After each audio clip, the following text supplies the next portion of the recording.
Hi hello అండి, welcome back to ఇక్కడ మీరు వీడియోలో చూస్తున్న కర్రీ అయితే శనగపప్పు పచ్చి రొయ్యలునండి. ఈ రెండింటి కాంబినేషన్ కూడా చాలా బాగుంటుందండి, చాలా టేస్ట్ గా అయితే ఉంటుంది. ట్రై చేయండి. నేను ఎక్కడైతే వండేస్తున్నానో చూసేయండి. అలాగే ఫ్రెండ్స్, నా ఛానల్ ఇంతవరకు సబ్స్క్రైబ్ చేసుకోకపోతే సబ్స్క్రైబ్ చేసుకోండి. ముందుగా అయితే ప్యాన్ వేడైన తర్వాత ఆయిల్ అయితే వేస్తున్నానండి. నేనైతే శనగపప్పు నానబెట్టేసి పక్కనైతే పెట్టుకున్నానండి 3 గంటల ముందు. ఈ ఆయిల్ వేడైన తర్వాత కాస్తంత జీలకర్ర అయితే వేస్తానండి. అలాగే 2 ఎండుమిర్చి కూడా అయితే వేస్తున్నానండి.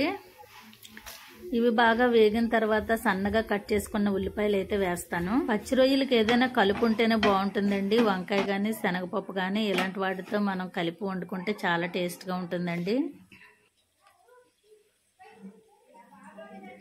జీలకర్ర ఎండుమిర్చి బాగా వేగే కదండి. ఇప్పుడైతే ఉల్లిపాయ ముక్కలు అయితే వేసేసుకుందామండి. ఉల్లిపాయ ముక్కలు బాగా వేగడానికి కాస్తంత సాల్ట్ అయితే వేసేసి బాగా వేగించుకుందాము. ఉల్లిపాయలు అయితే బాగా మగ్గిపోయిన తర్వాత బాగా వేగాలండి. వేగిన తర్వాత అయితే మనం టమాటాలు అయితే వేసుకుందాము. ఒక 2-3 టమాటాలు అయితే పడతాయండి ఇందులోకి. ప్రతి దానిలోనూ ఎక్కువ మసాలాలు ఏమి వేసేసుకోకర్లేదండి, ఎందుకంటే మనం కారంలోనే అన్ని వేసి ఆడించేస్తాం కాబట్టి పెద్దగా మసాలాలు ఏమి వేయక్కర్లేదు. మనం రొటీన్ గా వాడేవి అల్లం వెల్లుల్లి పేస్ట్, జీలకర్ర ధనియాలు పేస్ట్ వేసుకుంటే సరిపోతుందండి. అల్లం వెల్లుల్లి అలాగే ధనియాలు జీలకర్ర కూడా నేను పేస్ట్ లా చేసేసుకుంటానండి ఎప్పుడును. అదైతే 1 స్పూన్ అయితే వేసాను. పొడికారం వాడే కూరల్లో తప్ప మసాలాలు ఇలాంటి వాటిలో పెద్దగా వేయక్కర్లేదు. టమాటాలు కూడా బాగా మగ్గేంత వరకు మగ్గించుకున్న తర్వాత మనకు టేస్ట్ కి సరిపడా కారం అయితే వేసుకుందామండి. సాల్ట్ ఎప్పుడు కూడా ఒకేసారి వేసేయకూడదండి, ఎందుకంటే మనం ఉల్లిపాయలు అవి మగ్గించుకోవడానికి వేస్తున్నాం కాబట్టి చూసుకొని మనం టేస్ట్ చేసిన తర్వాత వేసుకుంటే సరిపోతుంది. ఇవన్నీ బాగా మగ్గాయి కదండి. ఇప్పుడైతే కారం వేసేస్తున్నాను. ఇవన్నీ ఒక్కసారి బాగా కలుపుకున్న తర్వాత మనం ముందుగా నానబెట్టి ఉంచుకున్న శనగపప్పు అయితే వేసేస్తానండి. ట్రై చేయండి ఫ్రెండ్స్, బాగుంటుంది. ట్రై చేసిన తర్వాత ఎలా వచ్చింది అనేది నాకు కామెంట్ సెక్షన్లో అయితే కామెంట్ చేయండి. అసలు కామెంట్స్ అయితే రావడం లేదు.